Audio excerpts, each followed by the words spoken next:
and in each of those places he's gone as ആഹ്ലാദ നിമിഷമാണ്, അഭിമാന നിമിഷമാണ്. മാർ ജോർജ് ജേക്കബ് കൂവക്കാട് അദ്ദേഹം കർദിനാൾ പദവിയിലേക്ക് ഇപ്പോൾ ഉയർന്നിരിക്കുന്നു. ചടങ്ങുകൾ അതിന്റെ അവസാന ഘട്ടത്തിലേക്ക് കടക്കുകയാണ്. വത്തിക്കാനിൽ ഫാദർ ലൂക്ക് തടത്തിൽ നമ്മോടൊപ്പം ഒപ്പം PP ജെയിംസും നമ്മോടൊപ്പം ചേരുന്നുണ്ട്. ഫാദർ ലൂക്ക് തടത്തിൽ, ഇതേറെ അഭിമാന നിമിഷമാണ്, അതിലേറെ ആഹ്ലാദവുമാണല്ലോ ഇപ്പോൾ ഈ ചടങ്ങുകൾ അവസാന ഘട്ടത്തിലേക്ക് അടുക്കുമ്പോൾ. ഫാദർ ലൂക്ക്,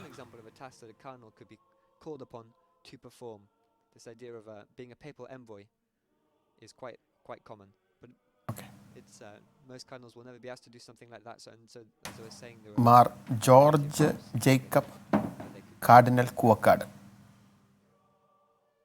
നമ്മുടെ അഭിമാനമായ ചരിത്ര നിമിഷത്തിന് നമ്മളെല്ലാവരും സാക്ഷികളായി കഴിഞ്ഞിരിക്കുന്നു. തുടർന്ന് സമാപനമായി നടക്കാൻ പോകുന്നത് 3 കാര്യങ്ങളാണ്.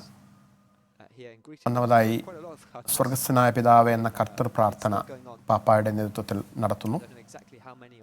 അതിനുശേഷം പരിശുദ്ധ പിതാവ് സമാപന പ്രാർത്ഥന നടത്തി ആശീർവദിക്കുന്നു. തുടർന്ന് പരിശുദ്ധരാജ്ഞി കരുണയുടെ മാതാവേ എന്ന ജപത്തിൻ്റെ ഗാനരൂപം, സാൽവേ റെജീന എന്ന പ്രാർത്ഥനാഗീതം ലത്തീൻ ഭാഷയിൽ ആലപിക്കുന്നതോടുകൂടെ ഈ മഹനീയമായ ചടങ്ങിലെ എല്ലാം പൂർത്തിയാവുകയാണ്, ചടങ്ങുകൾ പൂർത്തിയാവുകയാണ്. അതിനുശേഷം ഇപ്പോൾ ഇവിടെ വന്നിട്ടുള്ള ആളുകൾക്ക്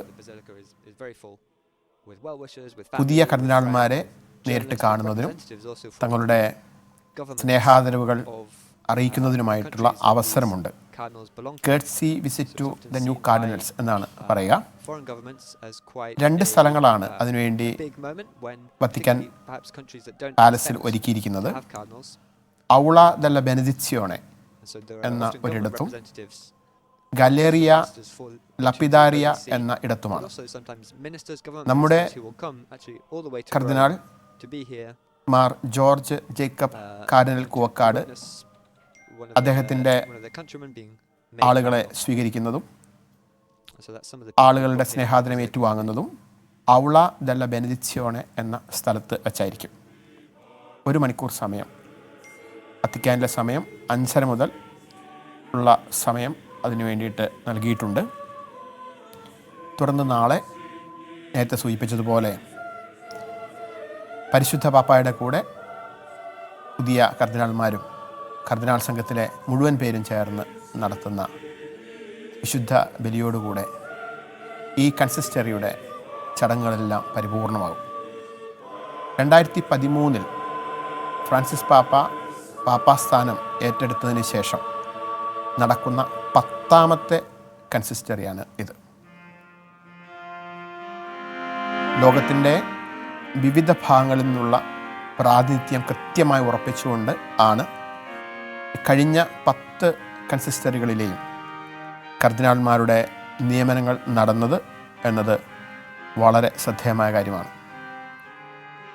ലോകം മുഴുവനും ഇന്ന് വത്തിക്കാനിൽ സന്നിഹിതരാണ് എന്ന് പറയാം.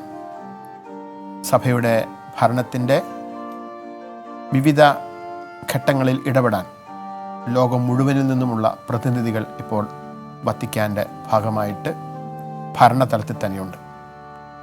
നമ്മളെ സംബന്ധിച്ചിടത്തോളം അതിൽ ഏറ്റവും സന്തോഷം നൽകുന്ന ഒരു കാര്യമാണ് കേരളത്തിൻ്റെ പുത്രൻ, ഭാരതത്തിൻ്റെ പുത്രൻ, നമ്മിലൊരുവൻ ഇപ്പോൾ വത്തിക്കാൻ എന്ന രാഷ്ട്രത്തിൻ്റെ നയതന്ത്ര വിഭാഗത്തിൽ ജോലി ചെയ്തുകൊണ്ട് കർദിനാൾ പദവിയിലേക്ക് ഉയർത്തപ്പെട്ടിരിക്കുന്നു എന്നത്.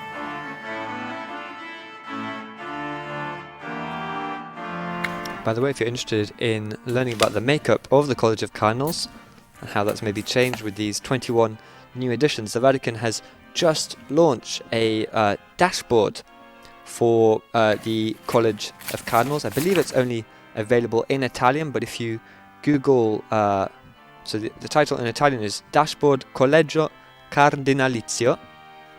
I don't know if you Google that in English it would come up, but it's a fascinating resource. It's got a breakdown of all the different cardinals and where they're from and how old they are, because of course once you're a cardinal for life, but once you reach the age of 80 you lose the ability to vote in a conclave.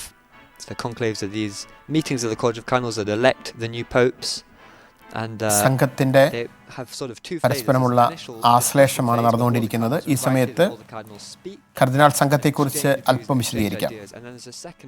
കത്തോലിക്ക തിരുസഭയിൽ 3 ഗണത്തിലുള്ള കർദിനാൾമാർ ആണുള്ളത്. മെത്രാൻ ഗണത്തിൽപ്പെട്ടവർ, അവർ bishop cardinals എന്ന് അറിയപ്പെടും.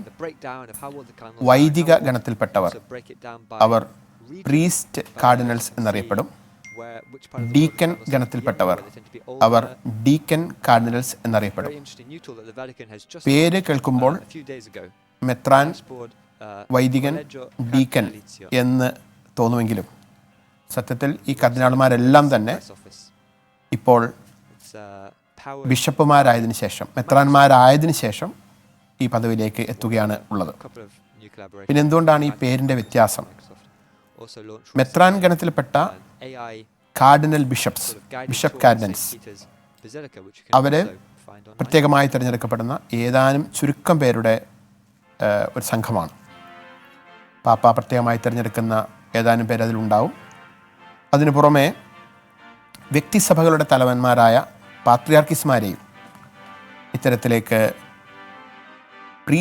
Bishop കാർഡിനൽസായിട്ട് ഉയർത്തിയിട്ടുണ്ട്.